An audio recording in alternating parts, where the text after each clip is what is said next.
ESPN 1320.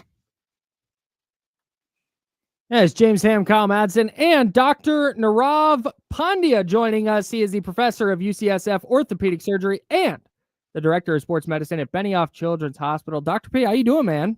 I'm doing good. How are you?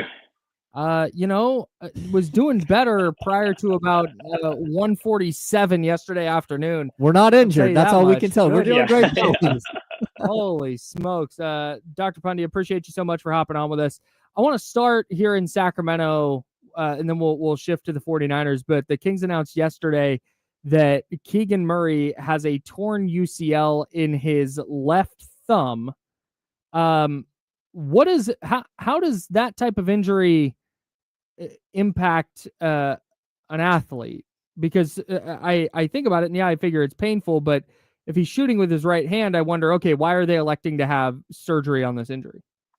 Yeah, I think for grip and dribbling, it's really difficult to be able to do that comfortably as an NBA player. So even just with the release, you're shooting with your right hand, but you're cradling the ball in your left hand. So if you don't have that grip, it's going to throw everything off. The good news for NBA players is that they get back pretty predictably 6 to 7 weeks afterwards. And if you look at performance, everyone does great. So no impact on performance. So sounds like a big deal, hand surgery, but in terms of long-term impact, barring some sort of bizarre complication, he should be back playing with really no impact on his statistics and his performance.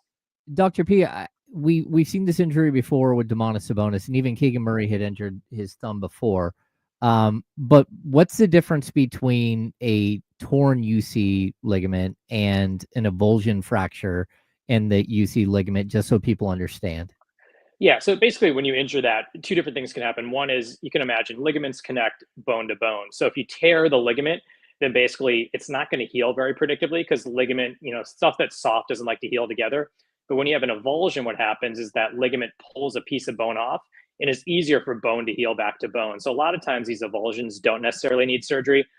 Jimmy G, being the example for the 49ers, sounded like he had kind of this avulsion and ended up playing with it. So soft tissue injuries where it's just that soft stuff, the ligament, definitely need to get it fixed. The avulsion injuries, if that piece of bone is not too far off, it can heal. When patients initially kind of come in with that, their thumb feels the same way, but that's when you get the x-rays, MRIs, it tells, hey, you need surgery, just the ligament, versus no, the ligament's fine, but it just pulled the piece of bone off, and that's the reason why the joint's unstable. Good news for Keegan Murray long-term, it sounds like, as we talked to Dr. Nirav Pandya, professor of UCSF orthopedic surgery and director of sports medicine at Benioff Children's Hospital. Let's shift gears and talk about this Fred Warner injury. Let's talk recovery before we get to some of the potential longer term issues.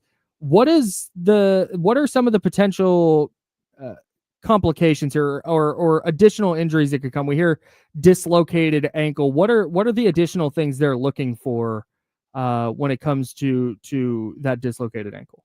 Yeah, I think, whenever anyone breaks their ankle, relatively straightforward. You have bones that are broken, you fix it. But when you have a dislocation, there's so much more energy that goes to that injury. So then you're worrying about, is there a bigger ligament injury? Are the tendons and muscles kind of more impacted?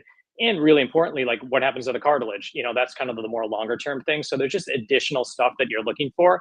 The key for him is that bones, and NFL players heal pretty predictably, but it's, how do those ligaments heal? How does this cartilage look? And then more importantly, how does that ankle feel as he begins that return to play process? So, you get to 4 to 5 months for just a fracture, pretty predictable healing. But when you get to these dislocations, you're looking more at 6 months. And then it's really about, how is your body responding to that big injury you had, particularly when you're a little bit older. Is there any worry, and you mentioned his age, he turns 29 here in a few weeks. Is there any concern about kind of long-term impact when he does return? It's interesting. They've looked at these injuries in NFL players, and they found that players who are actually better, ones like Fred Warner, who are at all-pro level, who have this kind of injury, actually come back and have no impact on the performance, if anything at all. So I think a lot of that has to do with the fact that they're already skilled. Muscles, ligaments, and tendons are already a little bit stronger. So I think the big thing that you worry about is if there is any kind of cartilage damage. That's the thing we really don't have good answers for. Ligaments will eventually heal. You can get tendons and muscles to heal. But if that cartilage gets impacted when that ankle dislocates out, that's the thing that's a little bit more difficult and can set someone up to kind of have an ankle that continuously swells and bothers them. The good news is it's pretty rare for that to happen, but that's the one thing you worry about anytime any joint dislocates out, is how's that cartilage going to get impacted. That's crazy. Better players heal better. bad players just like can Yeah. debilitate Yeah, them, it sounds like. yeah. We have this toe injury from Brock Purdy, and we saw Joe Burrow have surgery on his turf toe right away, and he was going to be out 3 months, where all of a sudden Brock Purdy's missed 3 of the last 4 games, and we have no idea what the future looks like for him in the next couple of weeks. What does this look like for you from your perspective when it comes to Purdy's big toe, or whatever the toe injury is that he has? Yeah, I think these turf toe injuries are really difficult to manage because essentially what happens, people with turf toe, it makes it sound like it's really not a big deal, but essentially what happens, that big toe just becomes unstable, right? So if your toe is trying to dislocate out because all those structures are impacted, it's really painful to push off, do all the things you need to do. So for Burrow, sounds like he got surgery because everything was torn, joints totally unstable, very easy decision. The really minor ones are really easy to deal with as well too. It's like a week you get back. Purdy's kind of this in-between camp where probably there's a lot of structures that are injured, but you're really just waiting to see like, how does this feel? And it's so difficult to predict how someone will do. If you're a lineman, maybe you're getting back a lot quicker because you're not throwing and you're not having to cut and pivot all the time. But for Purdy, it can be a lot more difficult because you're simply going off pain. So you could be doing great. Someone steps on your foot, you plant. So it is really difficult to kind of manage this week to week. And he can be great for 3 weeks and then week 4 can bother him. So these are very difficult injuries to deal with. There's not much you can do in terms of stabilizing it. People put like these metal things inside the shoe, various casts, but then suddenly you're not able to do the things you need to do, like plant and cut off. So I think it's a tough thing, and this could probably be something that does impact him throughout the season. Mahomes had a similar injury a couple of years ago and then got it fixed after the playoffs. So it would not be surprising if Purdy tries to push through this season. Then you say, hey, Brock Purdy's getting injury on his turf toe at the end of the season because it's that painful. So difficult injury to manage, to try to keep him playing and still have him be impactful at that position. Dr. Nirav Pandya joining us. Hey, Juwan Jennings, yesterday in the locker room, just casually revealed to reporters that he's dealing with high and low ankle sprains. He said his shoulder's at about 20%, he estimated. And then he said he has 5 broken ribs, and yet he's playing in an NFL game.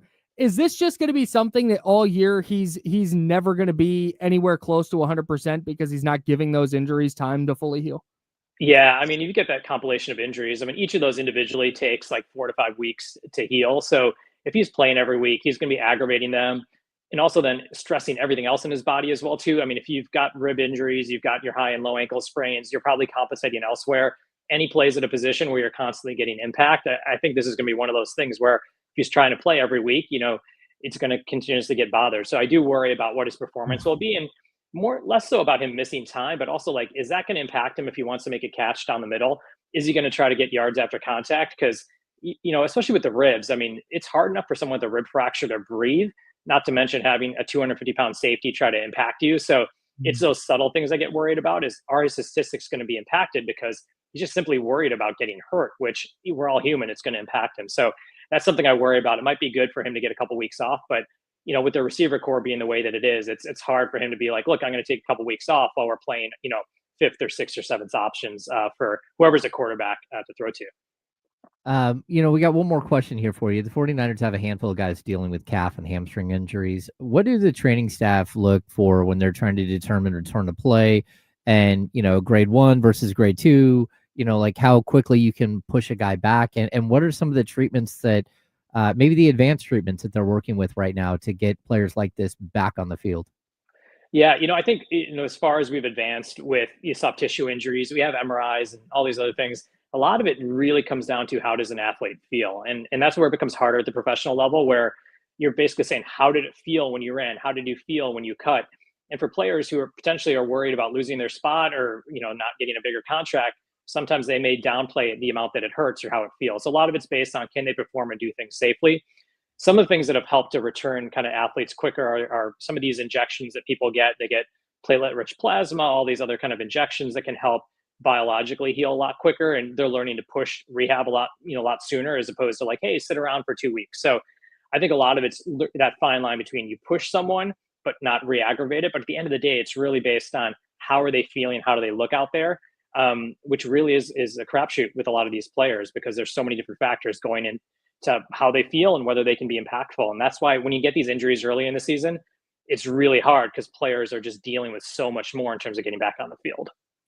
He is a professor of UCSF orthopedic surgery. He is the director of sports medicine at Benioff Children's Hospital. He is Dr. Nirav Pandya. He's one of our very favorite guests to reach out to when there are inevitably injuries in sports. Dr. P, you're the very best, man. Thank you so much. No, thanks for having me, guys. Appreciate it. Dr.